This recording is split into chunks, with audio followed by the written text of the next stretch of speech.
साथियों,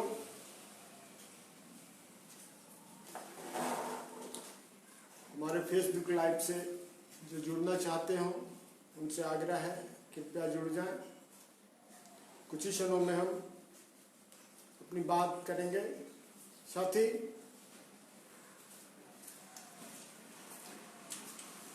जो जुड़ना चाह रहे हैं कृपया जुड़ जाएं। तो साथियों, धन्यवाद।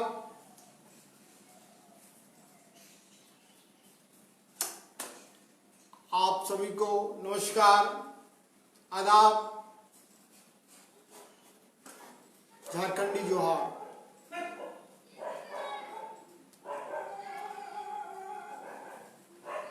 पिछले दिनों विश्व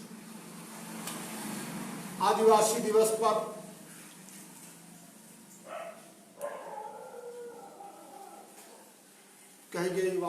किए गए वादे के अनुसार मैं आज आदिवासी कला राज के संदर्भ में बातें कर रहा हूं। आज का जो विषय है बहुत संक्षिप्त है, शब्द बहुत संक्षिप्त है, आदिवासी, लेकिन इस शब्द की व्यापकता विस्तार है और इस पे लंबी बात की जा सकती है। मैं आपके बीच संक्षेप में कुछ बातों को साझा करना चाहता हूं। तो साथी, आदिवासी शब्द यूं ही मन में आता है, यूं ही हम कहते हैं, अनायास ही मन आदिम युग की ओर चला जाता है। और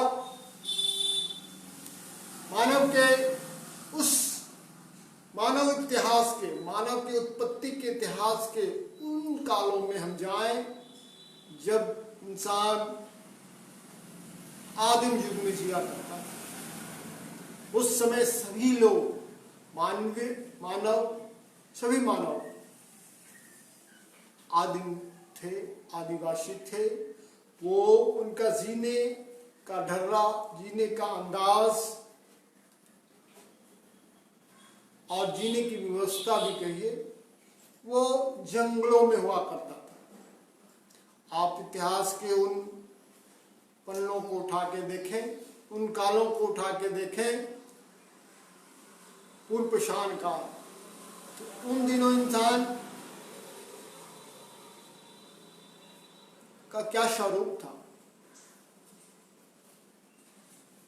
पेड़ों में रहते थे, जंगलों में रहते थे, जंगलों के फल मूल खाके जीविकोपार्जन करते थे, नंग दड़ंग रहते थे। उसके बाद पाषाण काल में आए तो उससे कुछ विकास हुआ, कुछ चीजों को प्रकृति से सीखे। आग का आविष्कार हुआ, लोग आग को समझने लगे। पहले लोग कच्चा मांस खाते थे, बाद में जब आग की जानकारी उन्हें मिली, आग के बारे में समझे, जब उन्होंने देखा कि टहनी से टहनी के टकराने से आग उत्पन्न हुआ और आग से पका हुआ जो मांस था वो खाने में स्वादिष्ट हुआ, तो उन्होंने ये सीखा और पत्थरों को, टहनियों को टकरा कर आग उत्पन्न करने लगे और उसी में पशुओं के मांस को पकाकर खाने लगे। बाद में उन्होंने सीखा कि गाड़ियां के टहनियां जो टूटती है वो लुढ़कते हुए जाती है, तो उनके दिमाग में आया, वो ये चीज चक्के की समझ उनको आई और इसी तरह से वो टहनियों को एक दूसरे जगह से ले जाने लगे। इसी तरह क्रमशः विकास की जानकारी उन्हें होती गई और वो धीरे धीरे एक विकसित मानव के रूप में आज जिस रूप में परिणत है, उसी रूप में परिणत आज एक विकसित मानव के रूप में परिणत हुए। उन्होंने आग जाना, पहिया जाना, चाक जाना और बाद में जब कहीं स्थिर होकर रहने लगे कबीलाई के रूप में एक जंगल से दूसरे जगह, जब जंगल की वस्तुएं खत्म होने लगी तो खाद्य सामग्री की खोज में वो एक उनके अंदर वासी थे, मूलवासी थे। अब हम धीरे धीरे जैसे विकास इंसानी हुआ और वैदिक काल के बाद में ये वन व्यवस्था आई, वन व्यवस्था के बारे में लोग एक विकास किया गया, लोगों को ये दिमाग में बात डाल दी गई कि ये 4 वर्ण है, ब्राह्मण, क्षत्रिय, वैश्य और शूद्र। उसके बाद काम के आधार पर जातियों का विभाजन हुआ। जैसे जैसे लोग काम करते गए और कालांतर में वो उसी जाति के होने लगे और धीरे धीरे इसकी पकड़ बढ़ती गई और अब निर्धारित ये हो गया कि अमुक जाति में जो जन्म लिया वो हजारों वर्ष पहले कोई किसी तरह की जातियां नहीं थी, कोई भी बंधन नहीं था, कोई भी वर्ण व्यवस्था नहीं, बातें नहीं थी। तो धीरे धीरे कालांतर में हजारों वर्ष लग गए, इंसान को विकसित होने में लाखों वर्ष हुए और हजारों वर्ष के बाद इंसान जाति वर्ण के बंधनों में जकड़ता गया। आज हम उसी को एक मानक रूप में मानकर सामने रखते हैं और अमुक को ये कहते हैं, अमुक को ये कहते हैं, अमुक को ये कहते हैं। जातियां धर्म के आधार पर समाज का विभाजन हम करते हैं। लेकिन इसकी शुरुआती दौर अगर हम देखें तो ये शुरुआती दौर ही जो था वो आदिम काल और आदिम मनुष्य के रूप में आदिवासी ही हम अगर कहें तो आदिवासी आदि जो है वो हमारे पुरखा हैं। आदिवासी जिसे हम कहते हैं वो हमारे पुरखों के बीच की आई हुई संस्कृति है, जिन्होंने अपने को उस तेजी से अपने विकास के उस तेजी के साथ में वो विकसित नहीं हुए। उनका स्थिरता रही और वो स्थिर रहकर जंगलों के साथ जुड़े रहे, जंगलों के साथ अपने को विकास किया, प्रकृति से अपने को जोड़े रखा और उसकी विकास यात्रा जो है आम अन्य लोगों की तरह धीमा रहा और वो आम जो संस्कृति है मानवीय विकास का, आधुनिकता का, उसके विकास से वो थोड़े से पिछड़ते गए। नतीजा ये हुआ कि हम उसे मान रहे हैं कि ये आदिम है, आदिम जाति है, आदिवासी है, उनके विकास इस रूप में हुआ। तो हम इस पे संक्षेप में आपसे बात करेंगे और हम ये कहेंगे कि ये जानने की जरूरत है कि ये समुदाय माने जिस रूप में हम देखते हैं वो नहीं है, बल्कि वो समुदाय है जो अपनी आप में बहुत कुछ समेटे हुए हैं और आज भी अपने को प्रकृति के साथ में जोड़कर आज भी प्रकृति के संचालक, प्रकृति के वाहक और प्रकृति के पोषक के रूप में वो जाने जाते हैं। यूँ कहें तो चौथी दुनिया कहे जाने वाला आदिवासी समुदाय आज तक अपनी भाषा, साहित्य, संस्कृति, इतिहास को समाज और देश के स्तर पर स्थापित जिस रूप में दूसरी संस्कृतियां, दूसरे समुदाय लोगों ने किया वो नहीं कर पाए। आज के इस संघर्षपूर्ण, प्रतिस्पर्धापूर्ण, भौतिकवादी विकास के युग में आदिवासी समुदाय को अपने अस्तित्व बचाने और अधिकार, आत्मसम्मान के पहचान को देश और दुनिया के पैमाने पर स्थापित करने की जरूरत है। आज भी ये जरूरत है। आज इस समुदाय पर चौतरफा हमले हो रहे हैं, चारों ओर से हमले किए जा रहे हैं। वो हमले जो हैं वैश्वीकरण का, बाजारवाद का, धार्मिक उपनिवेशवाद का या फिर सांस्कृतिक हमले हैं, फांसीवादी हमले हैं, पूंजीवादी हमले हैं। इन्हीं वजहों से जहां आज दुनिया के अन्य समुदायों का विकास हुआ, उसकी आबादी में वृद्धि हुई, वहीं आदिवासी कहे जाने वाला ये समुदाय की आबादी में तेजी से ह्रास हुआ, घटता गया। अगर हम दोस्तों हम 1931 की जनगणना को उठा के देखें तो पाएंगे कि देश खास करके झारखंड में आदिवासियों की संख्या 50% थी। 50% यहाँ आदिवासी हुआ करते थे। और 1931 के बाद 70 वर्ष बाद जो जनगणना हुई, उसमें 2001 की जनगणना में हम देखते हैं कि इसकी संख्या घटकर 26% हो गई, 26% हो गई। 2011 की जनगणना, जिसे आज पिछले दिनों अखबारों ने और जनगणना के आधार पे आंकड़ा देकर सामने लाया, तो उसकी वृद्धि की बात लोगों ने कहा कि 10 साल में इसकी वृद्धि हुई है। तो 10 साल में वृद्धि का स्वरूप क्या है? बहुत ही नगण्य रहा है दोस्तों। 26.5 या 6% तक की वृद्धि हुई है।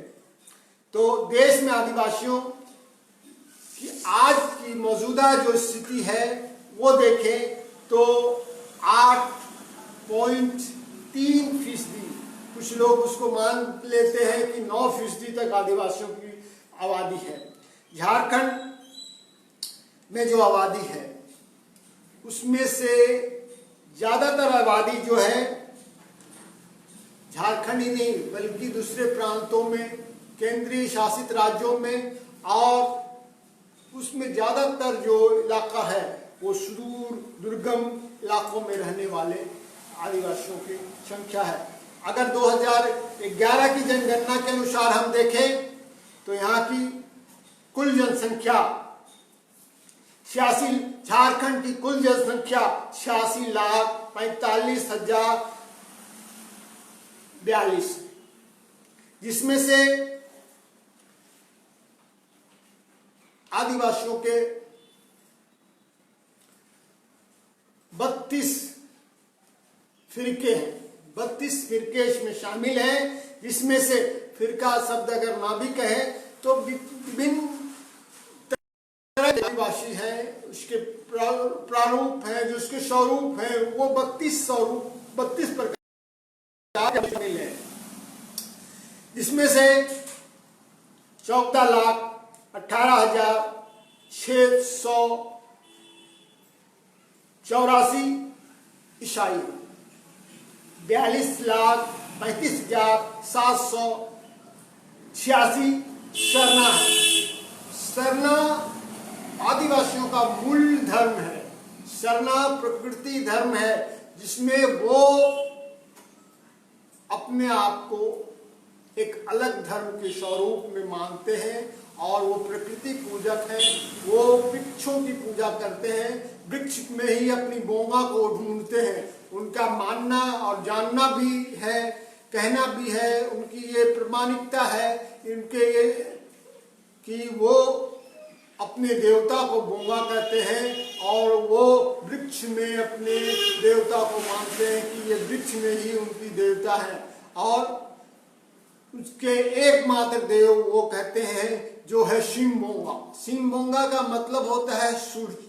वो सूर्य को सबसे बड़े देव के रूप में मानते हैं कि जीवन की जागृति, जीवन का उजाला, जीवन की इंजोरियत और जीवन की प्रकाश उसी से होता है। वो सिंबोंगा के पूजक हैं, वृक्ष के पूजक हैं, धरती के पूजक हैं और इसके पोषक हैं। तो आगे हम बात करते हैं दोस्तों कि किस तरह से लोग कहते आए हैं कि ये वर्ग जो है, ये समुदाय जो है जंगल को हानि पहुंचाता है। ये जंगल ही इसके देव है, इष्ट देव है, इसके ये पोषक हैं, ना कि इसके संहारक। तो आज हम उनकी आबादी पे बात कर रहे थे तो 42,35,786 वो सरना से संबंध रखने वाले आदिवासी हैं आज 2011 की जनगणना के अनुसार। और बाकी शेष बचे 29,90,648 जो है वो अन्य है, जो हिंदू संस्कृति से अपने को, हिंदुत्व संस्कृति से अपने को जोड़कर रखते हैं। तो ये यूं कहें तो आदिवासी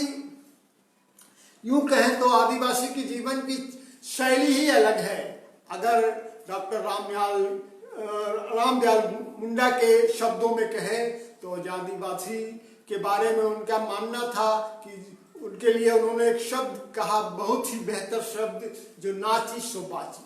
और उन्होंने ही कहा था कि आदिवासी संस्कृति में ये गुण है कि उनका चलना ही नृत्य है और उनका बोलना ही गीत है। तो जहाँ चलना नृत्य हो और बोलना गीत के हो, उस तरह की परंपरागत ऐतिहासिक सांस्कृतिक विरासत इसके दिशुम का लोक कला, साहित्य और जीवन सभ्यता का सृजक शब्दों के आडंबर से परे हो। यहाँ शब्दों के आडंबर से ये परे है। आदिवासी जीवन समाज मानवीय गरिमा के उन उद्दान तत्वों का दर्शन है जहां सहजता, सरलता, मुक्तता, ममता, करुणा की धारा सदा नीरा की तरह प्रवाहवान है। उन्हें सिर्फ शब्दों की पिरोना मुमकिन नहीं।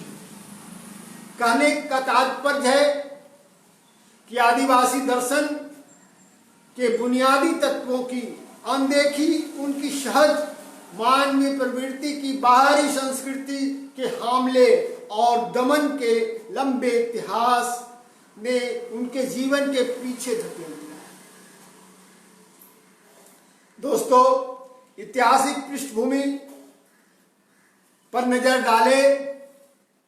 अभी हमने चर्चा किया कि पाषाण युग के सिंधु घाटी सभ्यता में उनकी उपलब्धि प्रबल उपस्थिति दर्ज है।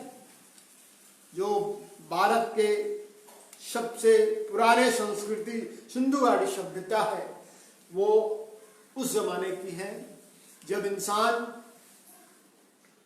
अपने को विकसित कर किया हुआ था। और ये उदाहरण है इसका, आज से 4000 वर्ष पूर्व सुदृढ़ समाज व्यवस्था, शिल्प कला, कृषि, पशुपालक, वाणिज्य विकास आदि अनेकों क्षेत्रों में अपनी सभ्यता का नमूना पेश किया सिंधु घाटी सभ्यता ने। जिसके बाद ही इस देश में आर्यों का आगमन हुआ। इतिहास उठा के देखें, पहले द्रविड़ लोगों, आदिवासी जो है वो द्रविड़ समुदाय, मैंने आर्यों के आगमन से पहले उनकी उपस्थिति थी। आर्यों के आगमन हुआ, आर्यों के आगमन के बाद इतिहास में देखें कि देवासुर संग्राम हुआ, देवासुर संघर्ष हुए। इसकी कथाएं देखने को मिलती है। महाभारत काल में भी हम देखें तो एकलव्य एक पात्र है, तो एकलव्य के साथ किस तरह का छल किया गया। हिडिंबा एक पात्र है जो अर्जुन की पत्नी रही और उसी से उत्पन्न पुत्र घटोत्कच, उसके किरदार को आप देखिए। और घटोत्कच की बाद उसके पुत्र जो बर्बरी, उसके किरदार को देखिए, किस तरह से महाभारत में उन्हें छला गया। आदि उदाहरण देखा जा सकता है। ऐसे लोगों के जो उदाहरण हैं, मैंने कुछ लोगों का नाम ही गिनाया।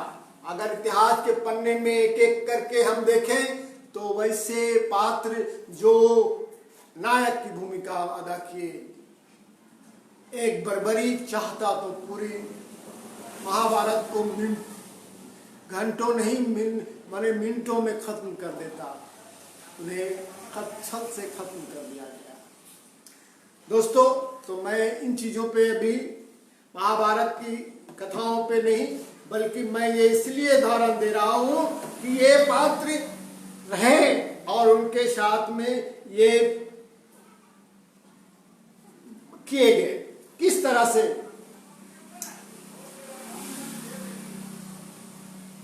ये किस तरह से सदियों से आदिवासी समुदाय उपेक्षा, अपमान, शोषण, दोहन का शिकार होता रहा।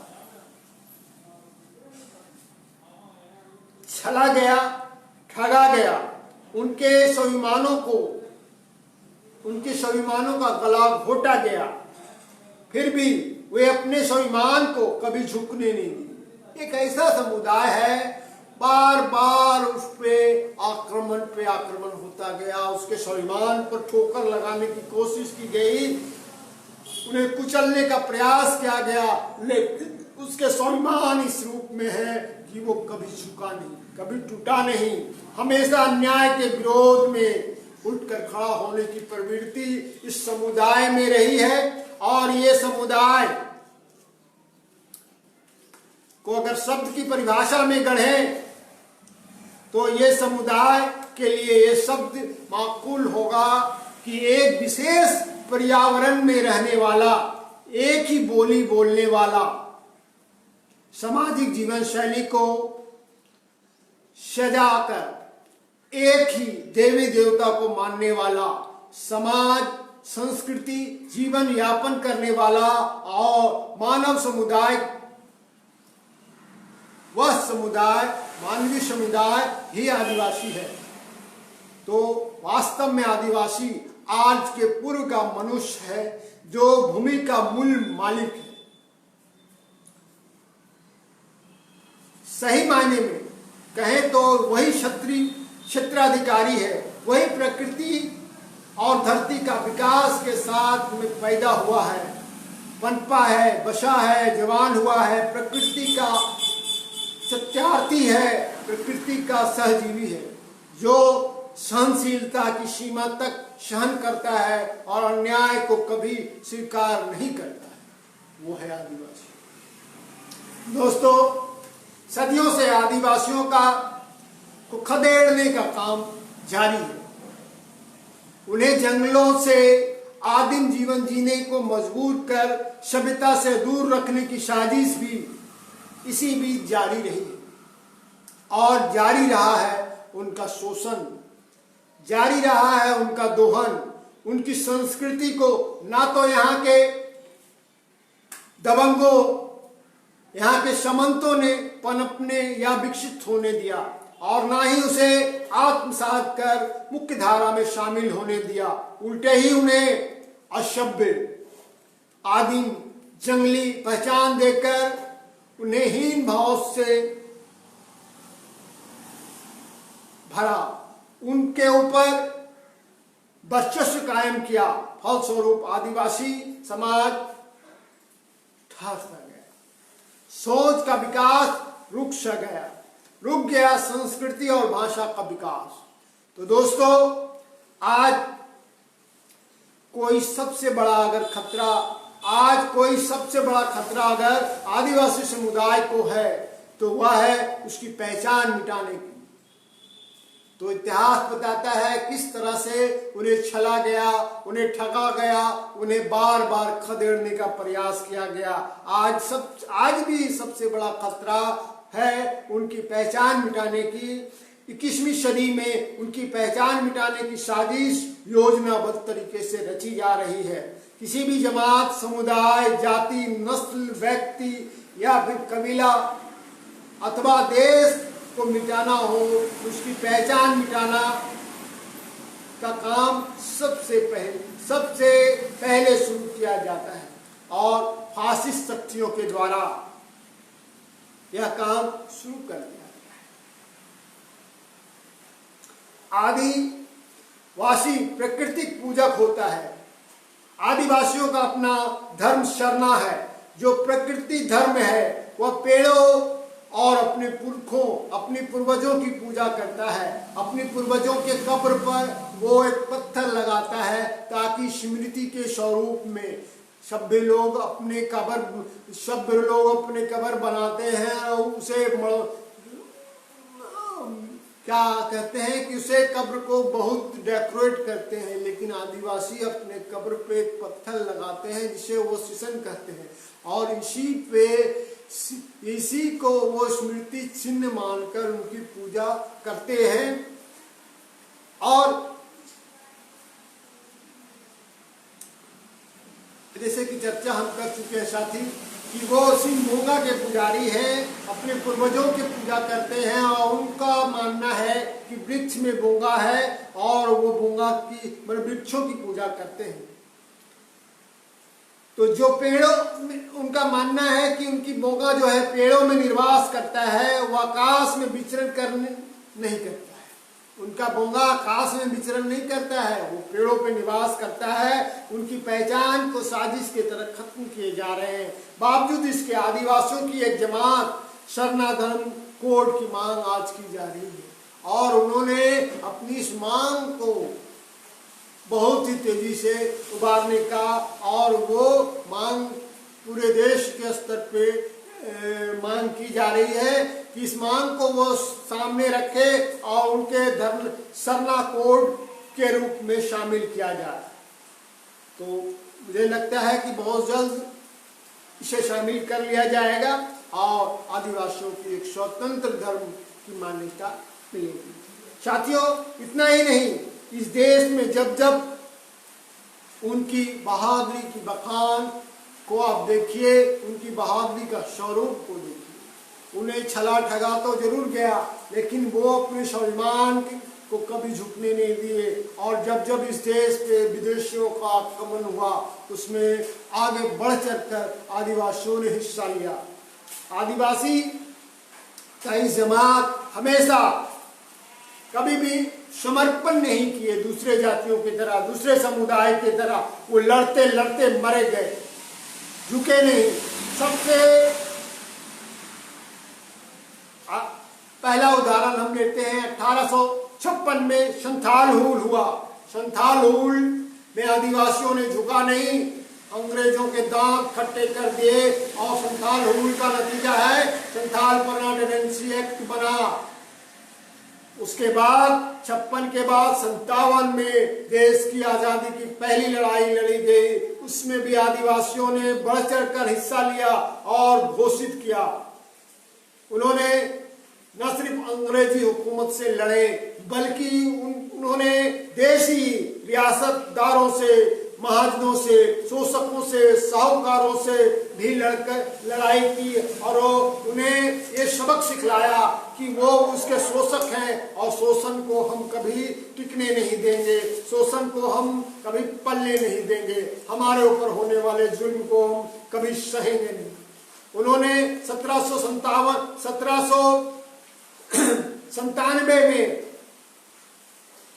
दक्षिण मांझी के नेतृत्व में मुंडा विद्रोह किया।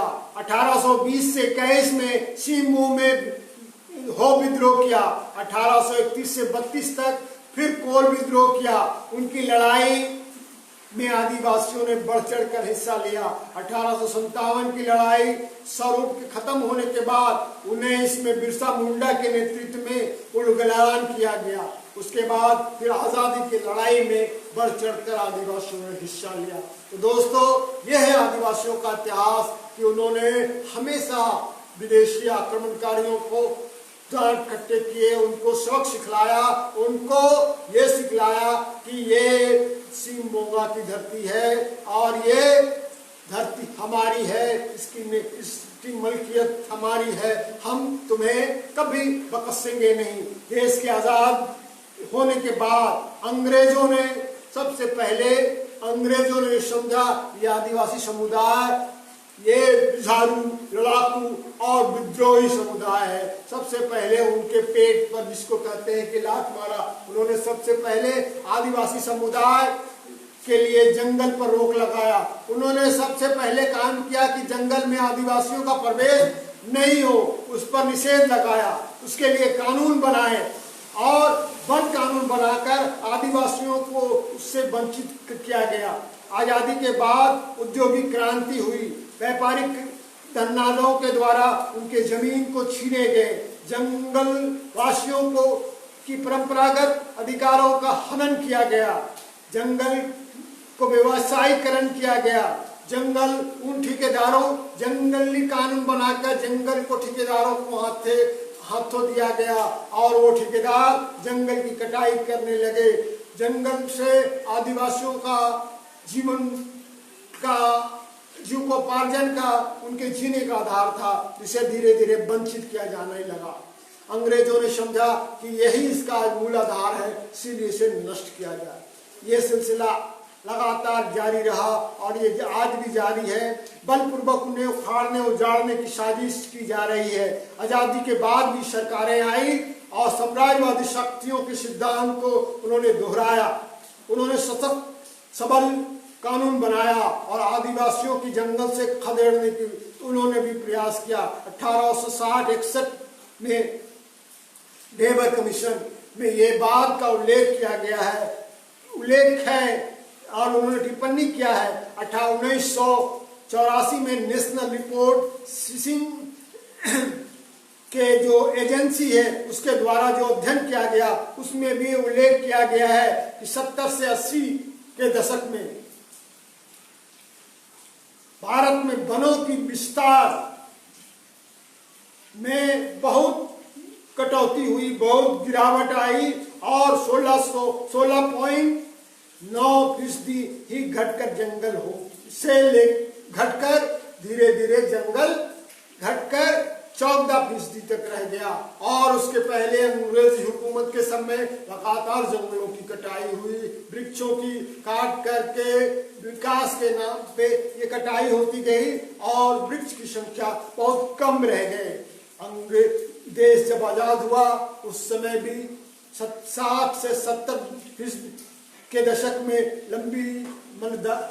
हर 10 साल में 10% के गिरावट आती गई। आदिवासी का मुख्यतः जीवन जंगलों पे आश्रित है। जंगल ही जीने का आधार रहा है और जंगल को इस तरह से किया गया। और इतना ही नहीं, आदिवासी के जमीन से भी उन्हें उजाड़ा गया। जमीन से जो जमीन का मालिक होता था वो बजाय मालिक मजदूर और उसके बाद बंधुआ मजदूर में तब्दील होते गए। पहले वे वनपति थे, भूमिपति हुए और भूमिपति के बाद वो किसान और किसान उसकी खेती थे और खेती में सामूहिक खेती करते थे, सामुदायिक खेती करते थे। उन्हीं से उसको वंचित कर दिया गया, उनकी खेती भी खत्म कर दी गई। सामुदायिक खेती के बाद वो जब जमींदारों का कानून, जमींदारी पर अंग्रेजों के आ जाने के बाद अंग्रेजों ने विकास के नाम पर इस देश को विनाश किया।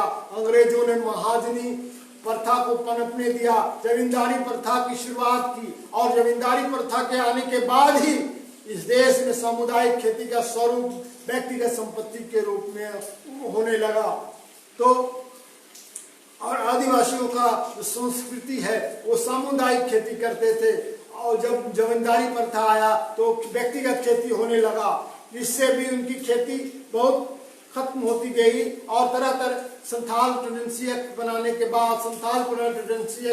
के बाद उनको संरक्षित करने के नाम पर उसमें बहुत सारे कानूनी छिद्र रहे, जिसको मैं पिछले दिनों संथाल प्रेसिडेंसी एक्ट से संबंधित पे बात कर रहा था तो वो बताया कि लेकिन ये जान लेना है दोस्तों कि इसमें जो छिद्र हैं कानून में, जो कायदे हैं, उसके दायरे में रहकर उनके जमीन को किस तरह से हड़पा गया और उन्हें जमीन से भी बेदखल कर दिया गया। आजादी के बाद विकास के नाम पे टाटा कंपनी पिछले दिनों ने हजारों एकड़ जमीन लिया और बड़ी बड़ी खदानें बनाई। आज बहुराष्ट्रीय कंपनियां जमीन कोने पौने दाम में लेकर आदिवासियों की जमीन को बेदखल कर उन्हें मजदूर में तब्दील करने की साजिश की जा रही है दोस्तों। इतना ही नहीं, अगर हम अंग्रेजी हुकूमत के सर्वे सेटलमेंट की बात करते हैं, आज कुछ बंधु कह रहे हैं कि 1932 की खतियान की बात, तो दोस्तों आपको ये जान लेना होगा और जानने की जरूरत है, ये भी पहचानने की जरूरत है कि सर्वे सेटलमेंट के पहले और बाद में भी बड़े पैमाने पे यहाँ के आदिवासी विस्थापित हुए। रानीगंज में जब पहला खदान बना 1785 में, तो वो खदान के नाम पे आदिवासियों की बड़े पैमाने पे जमीन ले ली गई। 1785 और 19वीं शताब्दी में जब कोयल इंडिया का राष्ट्रीयकरण किया गया तो धनबाद में कोयले खदान या अन्य जगहों पे कोयले खदान के नाम पर जो जमीनें गई वो जमीन यहाँ की मूलवासी आदिवासियों की गई। 20वीं शताब्दी में कारखाने का नींव रखा गया, वो बड़े पैमाने पे जमीन की खरीद को लिया गया, जमीन के नाम पर उनको विस्थापन किया गया। आज़ादी के बाद भी विकास के नाम पे ये विस्थापन हो रहे हैं। जिन क्षेत्रों में आदिवासियों की संख्या रही थी वो आज वीरान हो गया है। वहाँ देखने पे खोजने पर भी आदिवासी का एक भी नमूना नहीं दिखने की स्थिति है।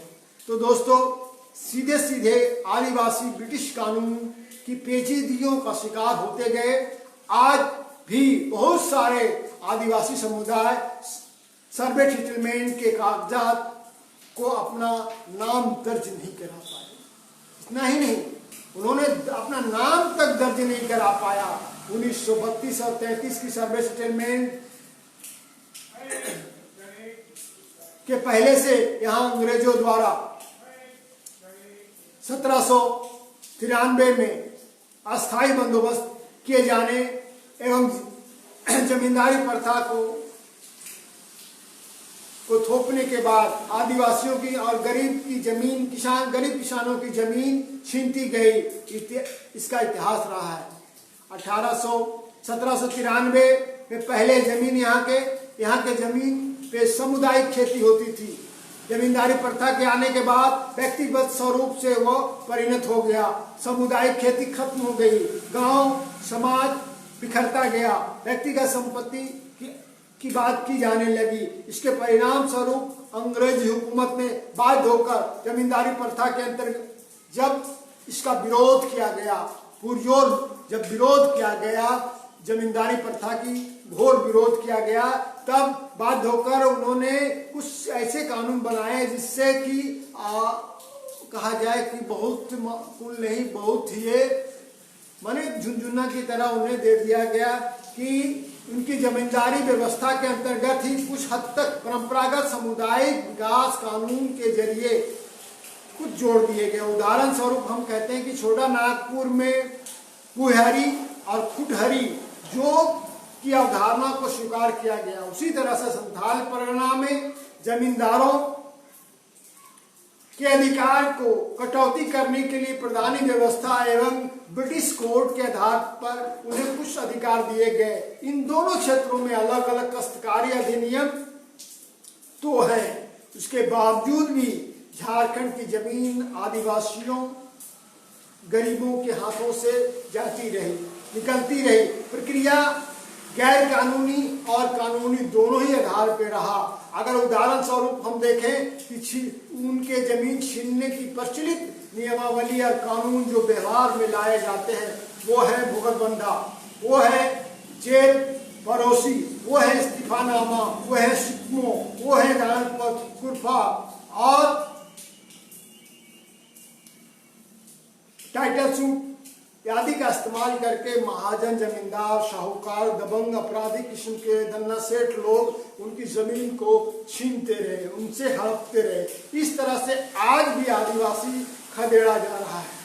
ये खदेड़ना सदियों से जारी है, बस स्वरूप बदला है, तरीके बदले हैं और विकास के नाम पर उजाड़े जा रहे हैं। जल, जंगल, जमीन, इन तीनों का महत्वपूर्ण मूल अधिकार आदिवासियों को वंचित किया जा रहा है। और दोस्तों, विडंबना ये है कि ये सारे काम इस नाम पे हो रहे हैं कि उनका विकास हो रहा है। तो विकास के नाम पर उन्हें बेदखल किया जा रहा है, विकास के नाम पे उन्हें विस्थापन किया जा रहा है, विकास के नाम पे उनका विनाश हो रहा है। इतना नहीं, भारत में उन बहादुर जनजातियों ने कुछ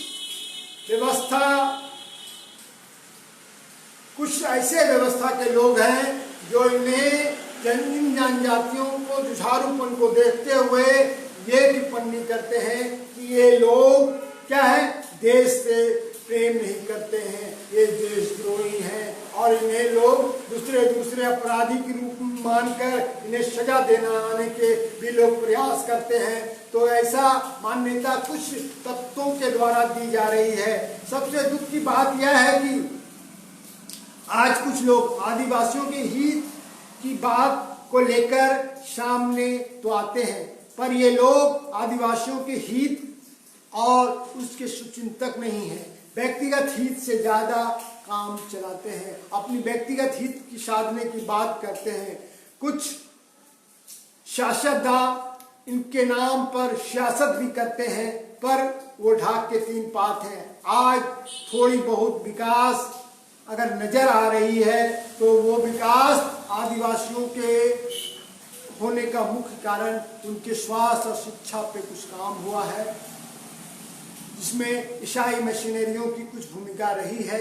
दूसरी बात, भारतीय संविधान में जनजातियों को आरक्षण के दायरे में रखा गया, जिसके परिणाम स्वरूप कुछ आदिवासी पढ़ लिख कर आगे बढ़े और अपने जीवनचर्या, अपने इतिहास को बदला, अपने जीवन स्तर को बदला। इसीलिए दोस्तों हम लोग कहते हैं जो पढ़ी सो गढ़ी, जो पढ़ेगा वो गढ़ेगा। तो पढ़ाई गरीबों के विकास के लिए सबसे बड़ा हथियार है, और जिन लोगों ने इसे हथियार के रूप में स्वीकारा वो अपनी जीवनचर्या में बदलाव आए, उनके विकास हुए।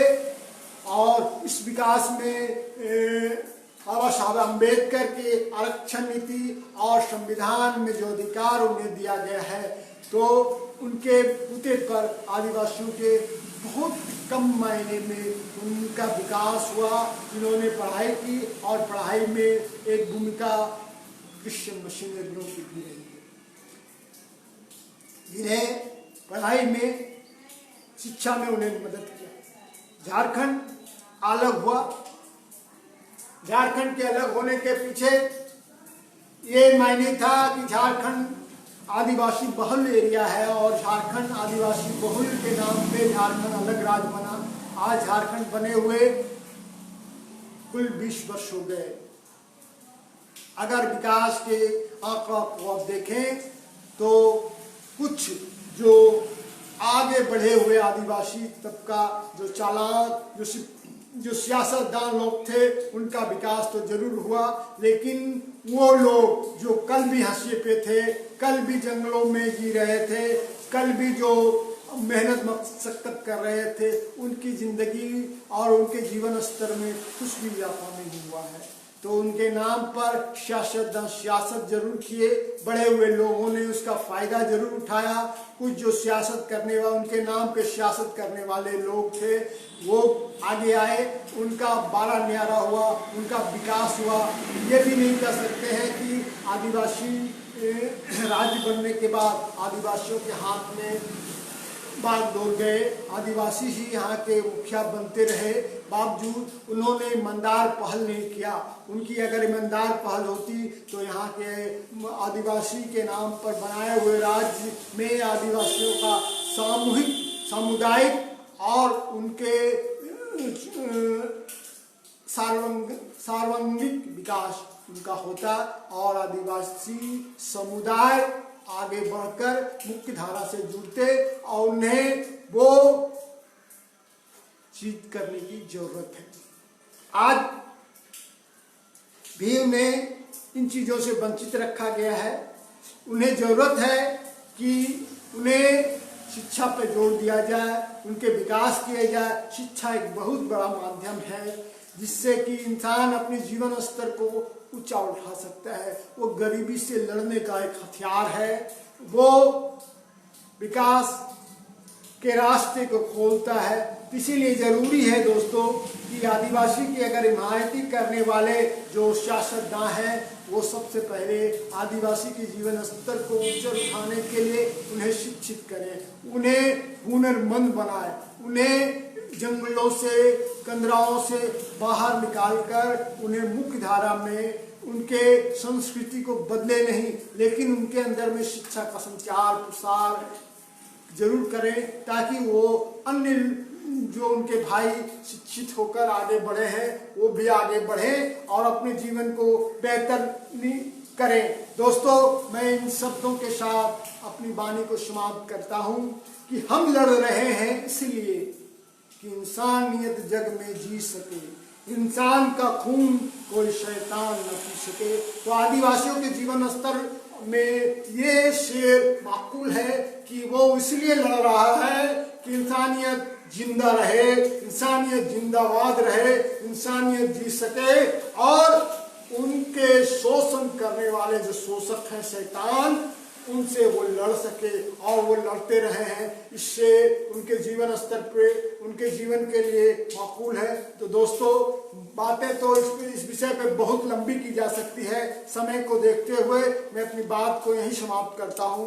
मैं आदिवासी जीवन संस्कृति पर कुछ लिख रहा हूँ और आपके साथ साझा कर रहा हूँ पिछले दिनों से, और मैं चाहूँगा कि इस तरह से कुछ चीज़ों को लेकर मैं संक्षेप में अपनी बात को रखूँगा। बातें तो इस पर बहुत की जा सकती है, घंटों की जा सकती है और इनके विस्तार के लिए बहुत सारे स्वरूप बदले जा सकते हैं।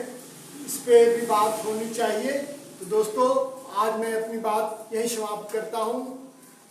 जोहार, नमस्कार सभी साथियों को। अगर जो साथी लाइक ना किए हों तो कृपया वो उसे पसंद करें या जो आप सब्सक्राइब करें। धन्यवाद। मैं अपनी वाणी को यहीं समाप्त करता हूँ। फिर मिलेंगे हम दूसरे एपिसोड में, दूसरे सप्ताह में। धन्यवाद।